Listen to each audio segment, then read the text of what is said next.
The day my wife became a bank manager was the same day she pushed divorce papers across her glossy desk toward me, like a contract I had no power to refuse. If I ever write my life story, that's where it will begin.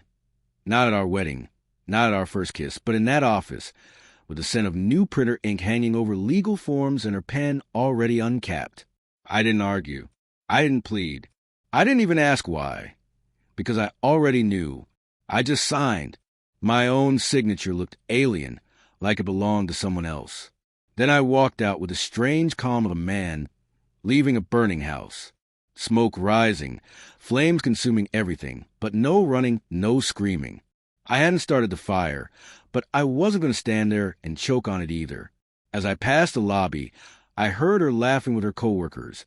A bright, cutting sound that trailed me out the door. Dead weight, she called me, as though I were something to trim away on her climb up. What she didn't understand was that dead weight doesn't cling. It sinks, vanishes, and doesn't float back up. It wasn't always like this. At the start, there was something real. At least I think there was. She was magnetic, sharp, ambitious enough to make people either admire or resent her. She could turn every compliment into currency, every opportunity into leverage. I used to love that about her, or maybe I loved how alive it made her seem. I was the quiet one, the softer one, smoothing her edges when she came home bristling. We balanced each other. Or so I told myself. Outwardly, we looked solid.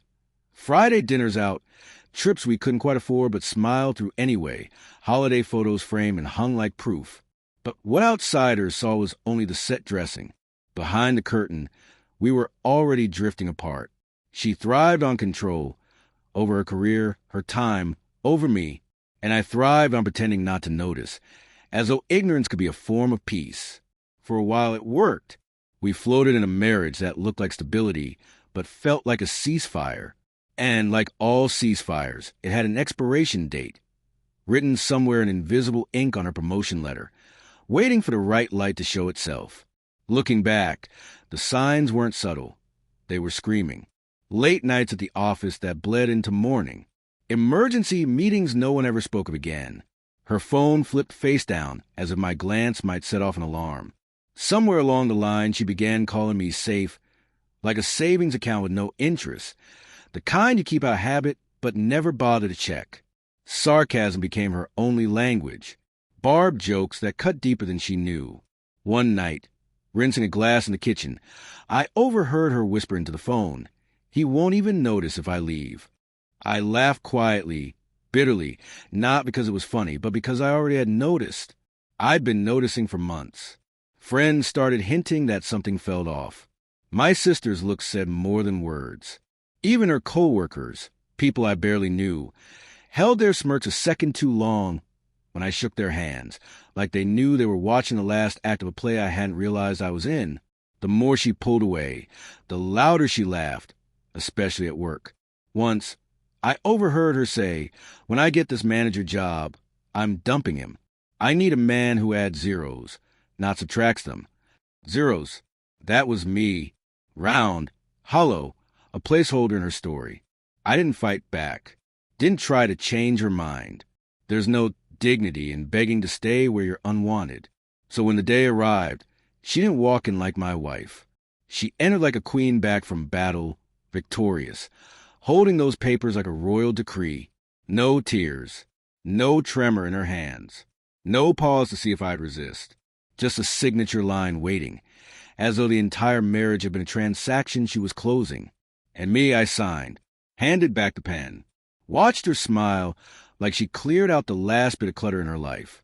She didn't even look at me when she tossed the papers onto the coffee table, just flicked her wrist like handing me a receipt I was expected to sign without reading. "It's cleaner this way," she said, calm and detached, as if she'd rehearsed it for months. "You'll thank me later."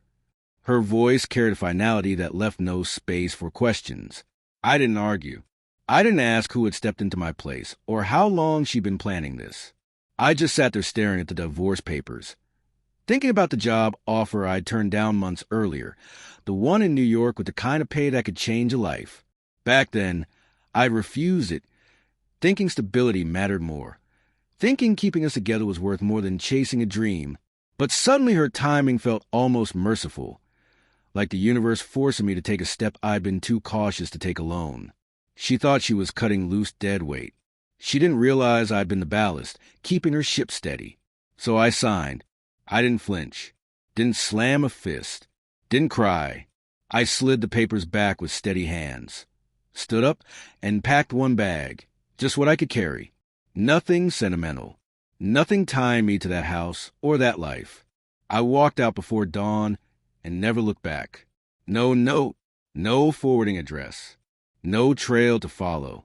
I disappeared like smoke. I imagined that night she went out with friends, maybe coworkers, laughing into her wine, bragging about how she'd upgraded, rid herself of the man she thought was holding her back. But while she celebrated her fresh start, I was beginning mine. That same week, I called the Manhattan Company and accepted. I stepped into that office as if I'd been preparing for it all my life. Crisp suit, calm smile, no hesitation. The city became mine.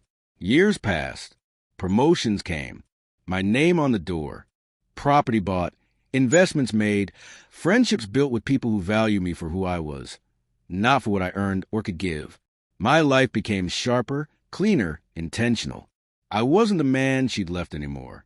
Then, out of nowhere, she found me through bank records of all things. The first message was short, polite. We need to talk. The next followed within minutes. Please answer. It's important. Then more. 10, 20, 50, until hundreds of unread messages piled up on my phone. In those unanswered pleas, I could hear it. The cracks in her voice, the growing desperation. Something in her perfect little world had gone wrong.